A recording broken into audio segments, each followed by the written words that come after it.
नमस्कार प्रेक्षक हो. ठरलं तर मग या मालिकेमध्ये काय चाललं हे तुम्हाला माहीतच असेल की आता अर्जुन मधुभाऊंना सोडवण्यासाठी जामिनावर सोडवण्यासाठी खूप प्रयत्न केला आहे आणि त्याने हे सिद्ध पण केलं आहे की साक्षी कशी खोटी बोलत आहे.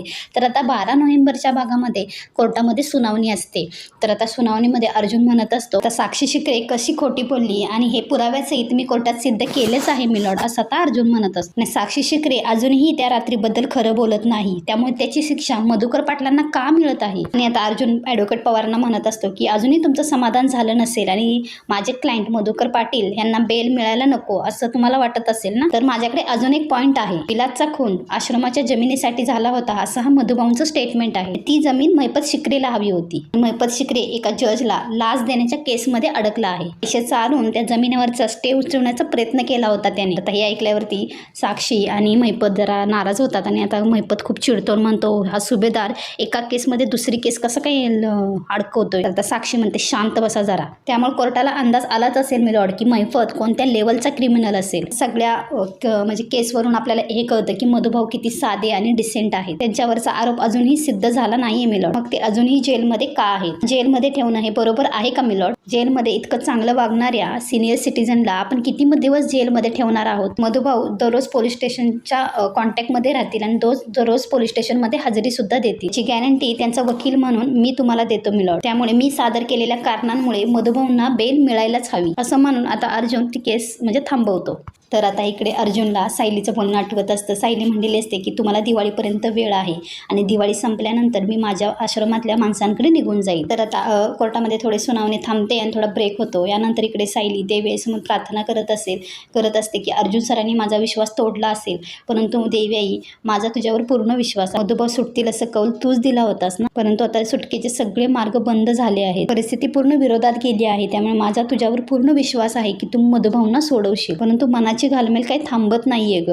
देवीआई मला असं काहीतरी संकेत दे जेणेकरून माझं मन शांत होईल. तर आता कोर्टाची सुनावणी सुरू होते आणि जज निकाल देतात की म्हणतात की ॲडव्होकेट पवार आणि ॲडव्होकेट सुभेदार यांची बोलणी ऐकून ॲडव्होकेट सुभेदार यांनी सादर केलेल्या पुराव्याच्या आधारे कोर्ट मधुकर पाटील यांना जामिनावर सोडवण्याचा आदेश पारित करत आहे. इकडे सायलीच्या प्रार्थनेला यश येतं आणि देवीच्या डोक्यावरचं फूल खाली पडते. इकडे अर्जुन मधुभाऊ खुश होतात, चैतन्य आणि रविराज सुद्धा खुश होतात. विपत मात्र खूप चिडलेला असतो, त्याचा चेहरा पाहण्यासारखाच झालेला असतो. त्यानंतर जज असा निकाल देतात की ही केस संपेपर्यंत मधुकर पाटील यांना पनवेल शहर सोडता येणार नाही. सर्व तारखांना त्यांना कोर्टात हजर राहावं लागेल म्हणून आता कोर्ट सुनावणी बंद होते. इकडे अर्जुन आणि चैतन्य खूप खुश असतात. अर्जुन आणि चैतन्य एकमेकांना भेटतात आणि साक्षी आणि महिपत मग तर चिडलेले असतात, ते त्यांच्याकडे पाहत असतात. मधुभाऊ तर हात जोडूनच पुढे उभा असतात. अर्जुनला हात जोडून कोर्टामध्ये तिथे म्हणजे हे करत असतात, हात जोडूनच त्यांची धन्यवाद मानत असतात. आता इकडे सायली ते फूल बघून खूप खुश होते आणि कल्पनाकडे पळत येते, म्हणते आई बघा ना, मधुभाऊनी मला कौल दिला, म्हणजेच मधुभाऊ लवकरच सुटणार. कल्पना हसत म्हणत असते की याच्या आधी मधुभाऊ सुटण्यासाठी तू काहीच होऊ शकत नाही, यासाठी तुझा आधी चेहरा पडला होता. आता पहा कली कशी खुलले ते. काय करू आई, लेकीचं मन आहे ना, वडिलांसाठी हळवं होणारच. तुम्ही मला म्हणालात बघा ना आई, देवी समोर जाऊन उभे राहा. खरंच मला शांत वाटलं. देवी आईने मागच्या वेळेसारखा कौल पण दिला. आता सायली म्हणत असते कसं ते माहित नाही, परंतु मधुभाऊंची लवकर सुटका होणार हे मात्र आता नक्की आहे. कल्पना म्हणते कसं तर माहित नाही म्हणजे? अर्जुन तर मधुभाऊंच्या सुटकेसाठी प्रयत्न करतच आहे ना, त्या प्रयत्नांना कधी ना कधी यश तर येणारच आहे. माझा मुलगा आहे म्हणून मी कौतुक करत नाहीये. एकदा अर्जुनने ठरवलं ना की तर मधुभाऊ सुटणारच, अगदी जग इकडचं तिकडं झालं ना तरी सुद्धा. तर आता इकडे कोर्टाच्या बाहेर अर्जुन आणि चैतन्य बोलत असतात. मधुभाऊ सुद्धा तिथेच असतात आणि चैतन्य म्हणतो कॉंग्रॅच्युलेशन अर्जुन, तू करून दाखवलंच. तर अर्जुन म्हणतो मी काही करून आज सोडवणारच, असं मधुभाऊनं सोडवणार हे ठरवलंच होतं. तर मधुभाऊ म्हणत असतात जावई बापू, तुमच्यामुळे मला नवीन आयुष्य मिळतंय बघा. खरं तर जगायचं कसं हेच विसरून गेलो होतो. सायली समोर आली ना की धीरानं जगतोय असं दाखवायचं होतं, पण तू मनाने पुरता कोलमडून गेलो होतो. माझी सुटका झाली, 1.5 वर्षानंतर मी मोकळा श्वास घेतोय ना, ते फक्त तुमच्यामुळे. आता अर्जुन हात जोडलेला पाहून त्यांचा हात खाली करतो, म्हणतो तुम्ही तुमच्या मुलीसोबत असे कधी हात जोडले असते का? नाही ना, मग मुलासमोर कशाला? मधुभाऊ म्हणतात खरं तर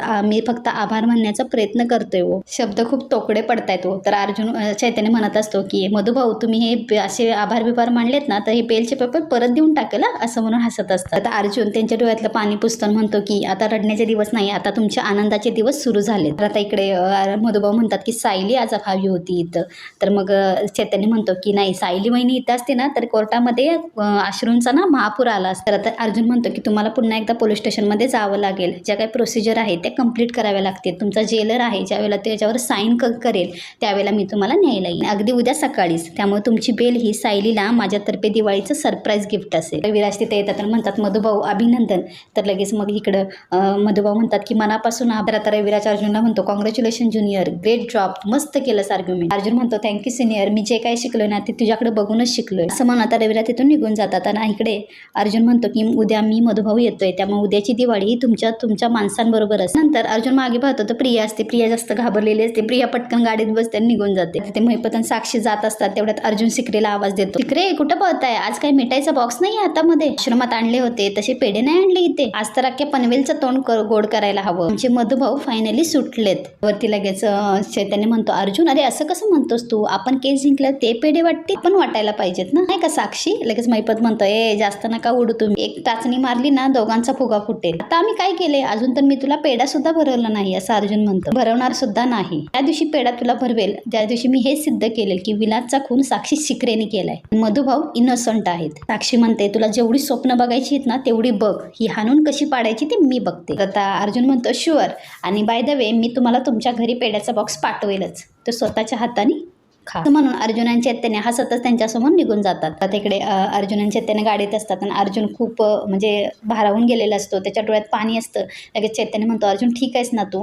तर अर्जुन म्हणतो माहीत नाही रे मला या फिलिंग्स काय आहेत, फायनली मी ते करू शकलो जे मिसेस सायलींना हवं होतं. चैतन्य म्हणतो हो, सायली वहिनी खूप खुश होईल, ही केस कशी डिले करणार होतो रे, हा थॉटच कसा आला माझ्या डोक्यात. चैतन्य म्हणतो तू हा डिसिजन फक्त तू सायली वहिनीच्या प्रेमापोटी घेतला होतास, मनात हा विचारही आला नसता जर मी तुला हे सांगितलं नसतं करायला. प्रेम आणि भीती हे खूप विरुद्ध कॉम्बिनेशन असतात अरे चैतन्य. आता नाही की आता मी असं काहीच करणार नाही ज्याने मिसेस सायली दुःखी होती. आता माहितीये मला मधुभाऊ सुटलेत ना, आता मिसेस सायली मधुभाऊंसोबत निघून जाते. पण ठीक आहे यार, जाताना त्यांच्या चेहऱ्यावरती मोठी स्माईल असते, स्माईल बघण्यासाठी मी काही करू शकते, काही करू शकतो, कदाचित हेच प्रेम असेल. तर आता इकडे चैतन्य म्हणत असतो काय बात हे अर्जुन सुभेदार, अशी ही दिवाळी असंच फिलॉसॉफी सांगत राहणार आहात की उद्याच्या दिवाळी सरप्राईजचं प्लॅनिंग करणार आहात. तर आता इकडे सायली म्हणत असते की आई करंजाचा एक डबा भरून झाला आहे, आता दुसऱ्या थंड झाले की मी भरून ठेवते.